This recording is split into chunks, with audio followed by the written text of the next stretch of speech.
Hi all, the Armchair Artist here. This week's painting was inspired by a pencil drawing that I did a few weeks ago before I got my iPad. I like doing it, but you need a bit of colour in your life, so I thought I'd have a go at doing it on the iPad in Procreate. First thing I tried to do was do the trellis, which I found very difficult because I couldn't. The small screen on the iPad, it was difficult to get some sort of proportion. Anyway, I printed off what I thought was right, and it came out, looked like the proportions were okay, so I went with that.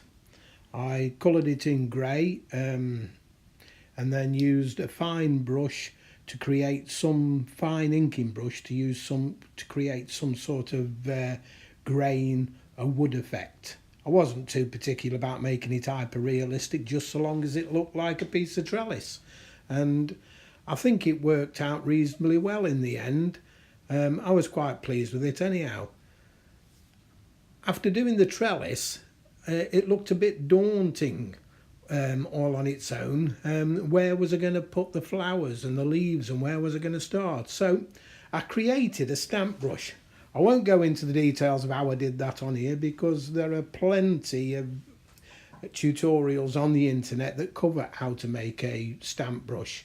So I did one. I had a bit of trouble finding out how to reorientate the leaves to get them all pointed in the direction that I wanted them, but I got there in the end. You can see I've started with 5 leaves at the top that I've positioned by rotating the canvas. The one leaf on the end is in red because the flowers are Clematis montana, which does have a purpley coloured leaf. But I'm not after hyperrealism, and I didn't like the reddish colour, so I'm going with green. I'm not trying to create something that looks like a photograph. What I want to do in all of my images is to create something that is pleasant, that I like. It's not about the process or trying to see if I can do something realistic. It's about making something that pleases the eye, and that's what I hope to do in all of my videos. I think the thing with Procreate I've found is that you need to have some sort of repetitivity. There are so many things that it can do, and it's so complex, especially for an old chap like me,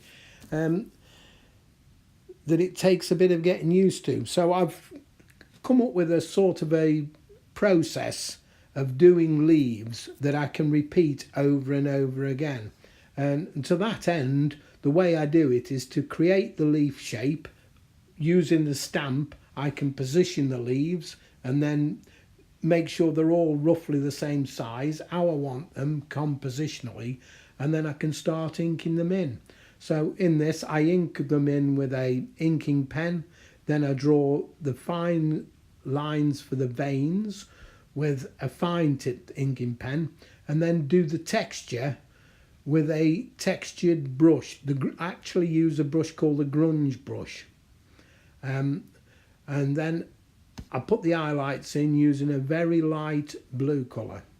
Once I'd done the leaves, I then put in some tendrils. The first one I got going over the trellis, then under the trellis, because I think that helps to give it a bit of depth.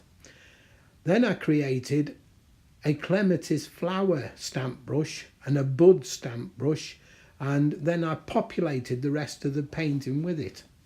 I hope you enjoy this.